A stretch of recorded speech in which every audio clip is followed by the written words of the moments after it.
Welcome to day 2 of Intelligentsia Cup. This is the West Allis day.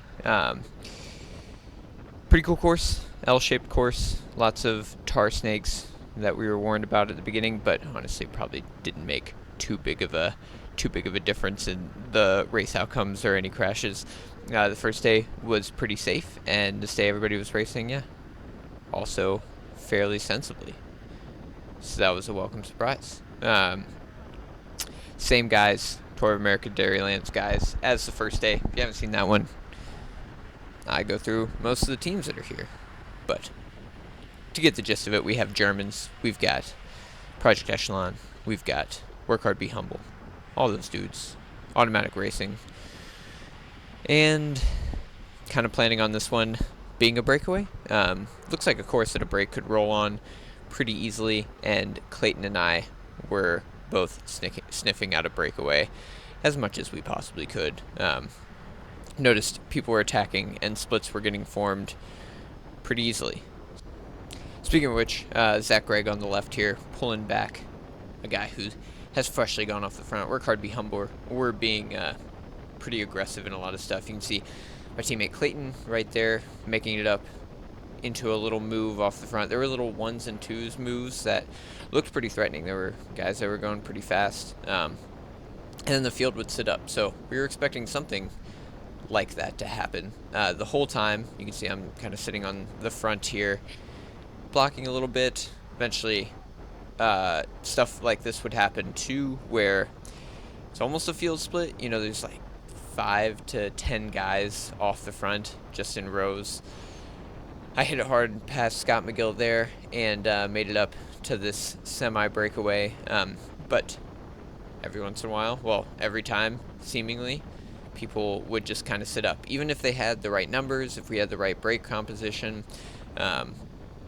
it did not seem to matter. The breakaway did seem to keep getting shut down. You can see one of the 5411 dudes jumping over and back on the curb there, and then taking the next one nice and wide.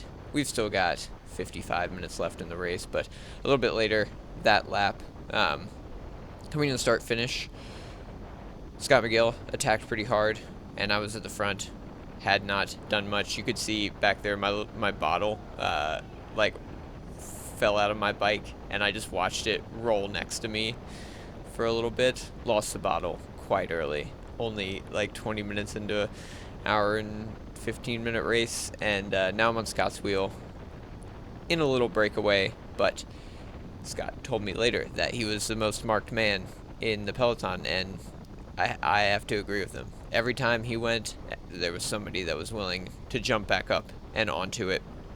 We even had like 154.11 dude here, and I had not spent too much energy, so I sent another attack. Up this little rise here seemed like a great place to do it, and into that corner, which I figured out you could pedal through, so could keep a little more momentum than what most of the pack usually would do. And I was off the front, slowed for a little bit until Tim McBurney bridged up to me, and then we were good to roll together. I think we had a few more guys get up as well, but Tim pulling a little bit and then giving me the elbow. Scott just got back up there, which was great, and he hit it pretty hard past, but I wanted to follow him too. Eventually we got caught and folded back into the field. On the left side here, you did get a little headwind in the second straight, but that meant that following moves like this was actually pretty easy because I was pretty well sheltered from the wind and into this corner here. There was a manhole cover into that corner that made it kind of tricky sometimes, but just had to choose your line wisely. And then the exit to this corner, it did actually push you pretty wide. Here we've got a nice little gap, I believe.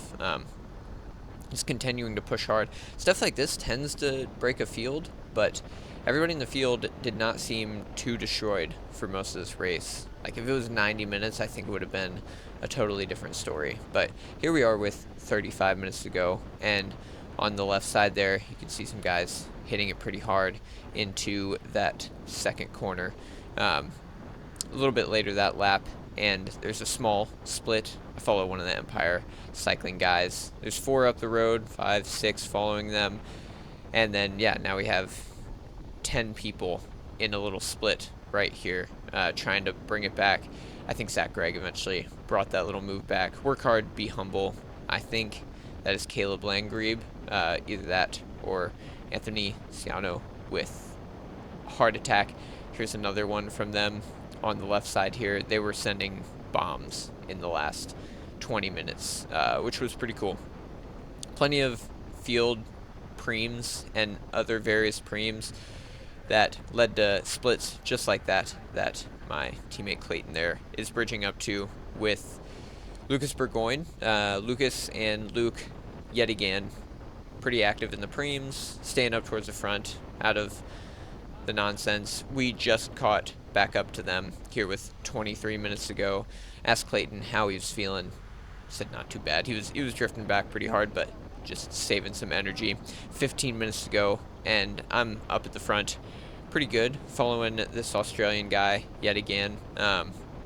He was being pretty active, and I think there's a little group in front of us as well that we were looking to pull back to jump up to, but eventually it was a break of, I think, 4 of us here. So you can see we have a 54-11 guy, one work hard, be humble, and Australian guy, and then me. So we're missing Rainstorm, missing Project Echelon, and eventually Echelon would pull us back in. I think Automatic probably helped a little bit with that too, but up there on the front you can see Thomas Gibbons just came through. I believe that's Thomas Gibbons, and 5-6 minutes ago he sent his bomb, which he did the day before as well. Sent it pretty hard, just kept on the pedals, and him and either Clever Martinez or Clever Martinez's teammate were off the front for a little bit. You can see them there through that next corner. Scott sent an attack that me and this first internet bank guy followed. One dude was bridging across, but we hit a little lull, so it was my time to hit it hard. Yeah, work hard, be humbles, bridging across. And then with 3 minutes to go, one of the 54-11 guys pulled through there, and then we are chasing back Gibbons, work hard, be humble guy, and possibly Clever. And finally Rainstorm takes up the chase with just 2 laps to go, and I'm jumping right onto their train. I've got my teammate Clayton there on the left side. He's also on their train. I told him I'd sweep for him, and we're gonna try and work together the best we can to get through this finish.